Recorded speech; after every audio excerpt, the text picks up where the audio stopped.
Halo semuanya dan kembali lagi di segmen Nostalgia. Oke, dikarenakan video pembahasan kemarin mengenai Code Lyoko mendapatkan respon yang sangat positif, maka dari itu pada kesempatan kali ini gue akan kembali membahas mengenai animasi lawas yang pernah menemani masa kecil kita dulu. Dan untuk animasi yang akan gue pilih kali ini merupakan animasi yang banyak kalian request di video kemarin, yaitu Doulong Janshi atau kita semua lebih mengenalnya dengan nama Dragon Warrior. Nah, lalu animasi ini menceritakan tentang apa dan bagaimana nasibnya sekarang ini? Well, untuk mengetahui hal itu, mari kita langsung masuk aja ke pembahasan dalam 3, 2, 1.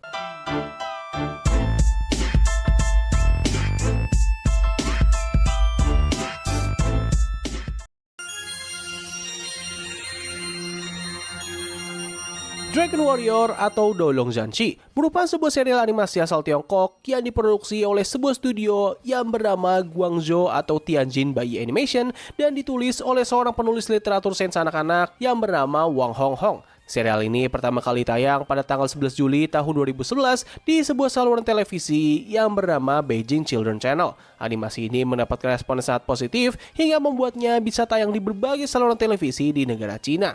Tidak hanya sukses di negara Cina saja, animasi ini terbilang cukup populer di negara Indonesia. Yes, animasi yang satu ini pernah tayang di sebuah saluran televisi yang kita kenal dengan nama Space Tune yang saat ini telah berubah menjadi Net TV.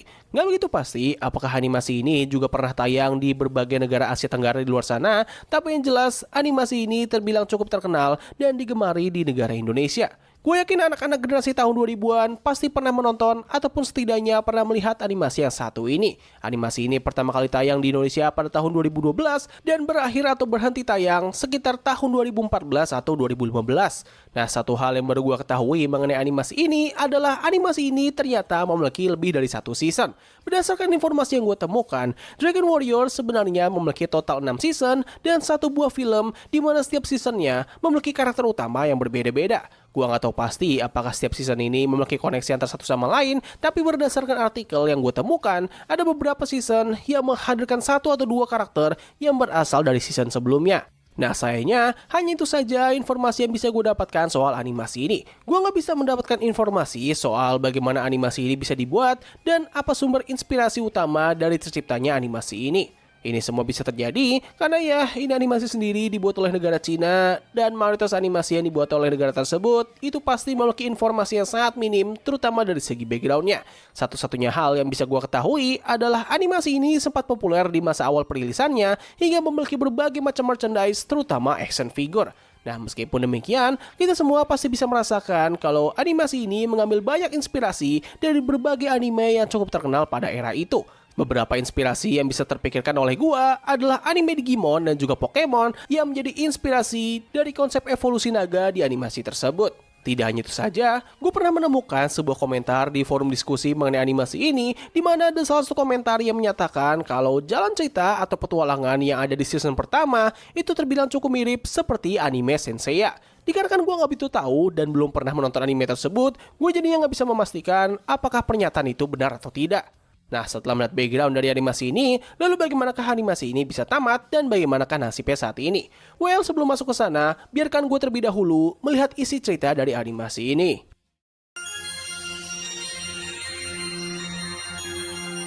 Nah, seperti yang sudah gue jelaskan sebelumnya, seri animasi ini memiliki 6 season dan 1 film, namun sampai saat ini gue hanya pernah menonton season pertamanya saja. Maka dari itu, untuk pembahasan mengenai isi cerita dari animasi ini, gue akan menjelaskan cerita yang ada di season pertamanya berdasarkan hal-hal yang gue ingat saja ya.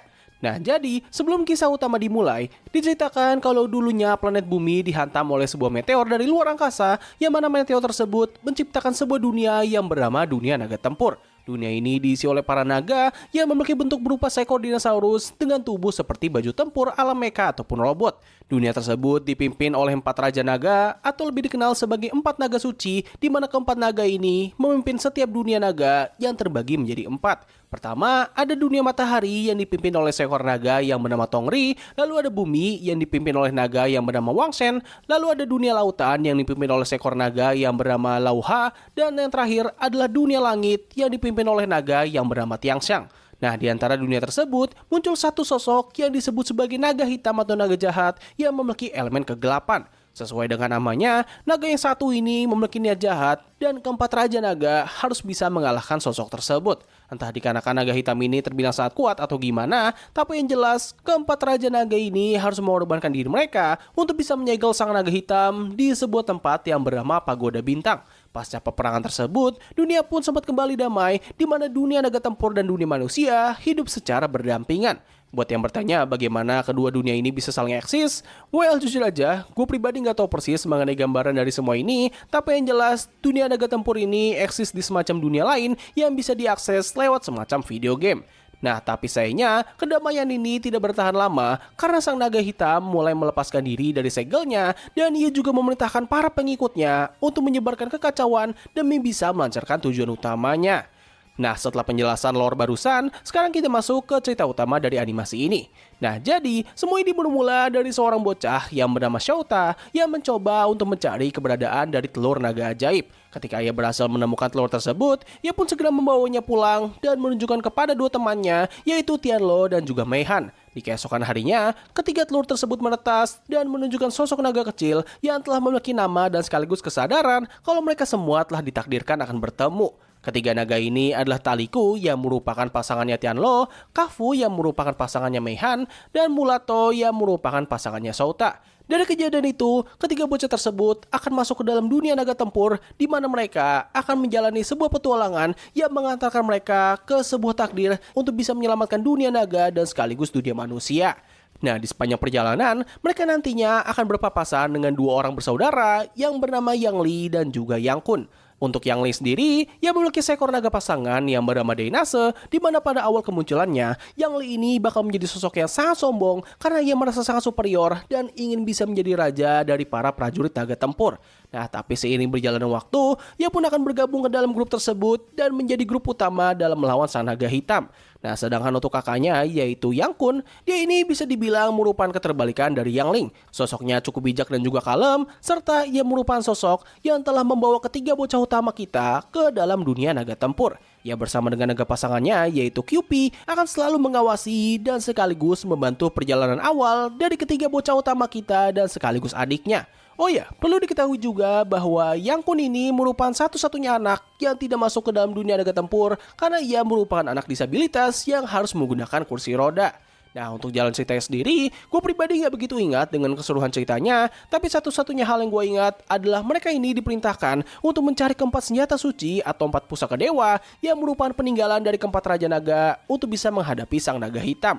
Untuk bisa mendapatkannya, mereka terlebih dahulu harus bisa mengumpulkan 12 batu naga bintang untuk bisa membuka pintu yang mengunci senjata pusaka tersebut. Batu-batu ini hanya bisa mereka dapatkan apabila mereka berhasil mengalahkan ke-12 naga bintang yang merupakan pengikut atau bawahan dari sang naga hitam. Walaupun mereka dikatakan sebagai bawahan, tapi nyatanya mereka semua tidak sepenuhnya jahat. Ke-12 naga ini dulunya merupakan naga-naga baik yang telah dikutuk oleh sang naga hitam untuk menjadi bawahannya. Beberapa dari mereka sebenarnya tidak begitu terpengaruh dengan kutukan tersebut dan masih bertindak baik hingga bahkan seringkali membantu bocah-bocah utama kita.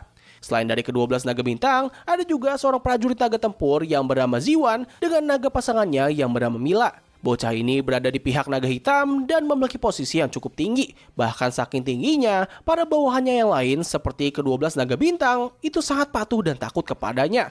Walaupun begitu, Ziwan ini sebenarnya tidak sepenuhnya jahat. Ia melakukan semua ini agar bisa mengembalikan adik laki-lakinya yang telah ditahan oleh sang naga hitam. Satu-satunya karakter yang murni jahat dalam cerita ini adalah sang naga hitam dan juga satu ekor naga yang seingat gua disebut sebagai naga gagak. Naga yang satu ini memiliki ambisi atau tekad yang sangat besar untuk bisa menjadi kuat dan seringkali menjilat seluruh naga yang memiliki niat jahat. Oh ya, gue hampir lupa menjelaskan, jadi dalam petualangan ini, bocah-bocah tersebut nantinya akan dikenal oleh para naga sebagai prajurit naga tempur, di mana mereka ini telah dirumorkan atau diramalkan akan menjadi sosok yang bisa menghadapi sang naga hitam. Salah satu ciri atau penanda dari identitas mereka adalah sebuah jam tangan yang bernama alat naga tempur, di mana jam tersebut akan muncul apabila mereka sedang berpapasan dengan seekor naga. Jam tangan ini berguna untuk memberikan informasi mengenai naga yang sedang berpapasan dengan mereka, serta memberikan kekuatan atau senjata khusus kepada naga pasangan mereka dengan memasukkan sebuah kartu atau chip ke dalam jam tersebut. Nah, untuk bisa mendapatkan kartu itu, mereka bisa mendapatkannya lewat pemberian dari naga-naga tempur di luar sana, ataupun mereka harus bisa mengalahkan naga-naga tertentu untuk bisa mendapatkan kekuatan khusus dari mereka. Nah, setelah melihat itu semua, lalu bagaimanakah akhir cerita dari animasi ini? Well, singkatnya, bocah-bocah ini berhasil mendapatkan seluruh batu naga bintang dan siap untuk bisa menghadapi ujian yang paling sulit agar bisa mendapatkan keempat pusaka naga. Setelah mereka melewati semua ujian itu dan mendapatkan senjata pusaka, serta Ziwan dan juga Mila telah berpihak kepada mereka, semuanya pun akhirnya siap untuk menghadapi sang naga hitam.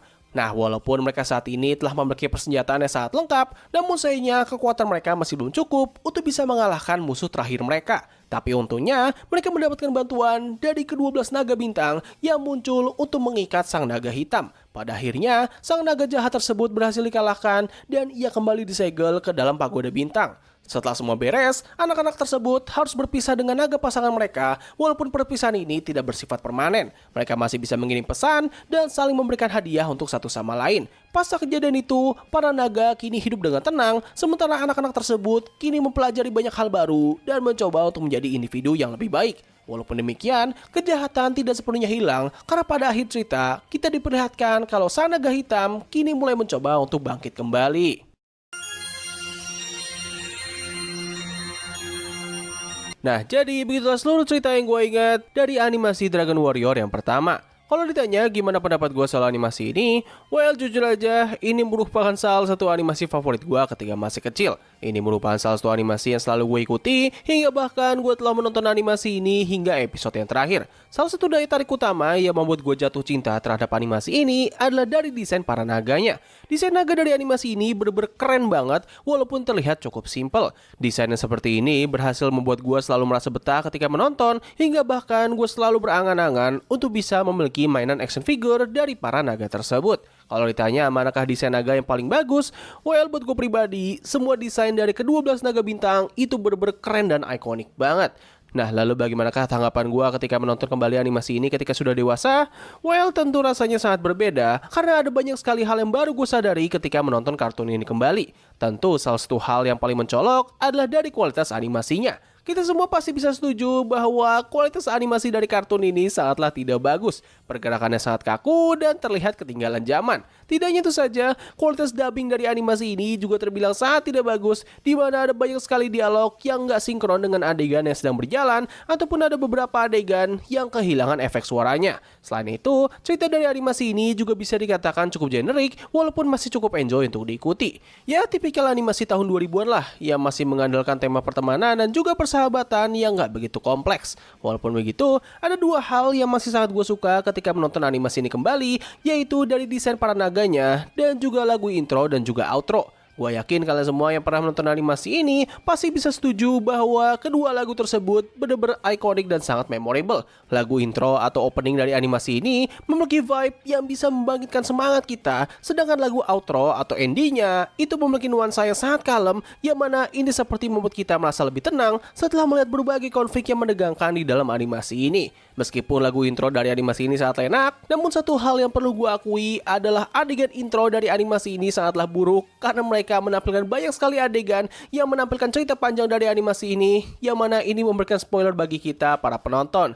Nah, setelah melihat itu semua, lalu bagaimanakah kondisi dari animasi ini saat ini? Apakah mereka masih hidup atau sudah mati? Well, setelah melakukan berbagai pencarian di internet, kemungkinan besar animasi ini masih tetap eksis, namun tidak secara global dan tidak semasif dulu. Animasi ini bisa saja masih diminati di negara asalnya, walaupun tidak memiliki fanbase atau peminat yang begitu besar. Nah, sedangkan untuk di luar negara Cina, well, sepertinya animasi ini bisa dikatakan sudah tiada. Alasannya sendiri adalah gua nggak menemukan adanya informasi terbaru soal seri animasi ini. Bahkan untuk film terbaru mereka, ataupun seri yang terakhir, itu pun gue juga nggak bisa mendapatkan informasi yang lebih detail mengenai waktu perilisan ataupun tempat untuk menontonnya. Meskipun demikian, gue melihat kalau fandom dari animasi ini, terutama di negara Indonesia, itu sepertinya masih tetap eksis dan masih terus berusaha untuk menghidupkan franchise ini. Nah, lalu bagaimana ini semua bisa terjadi?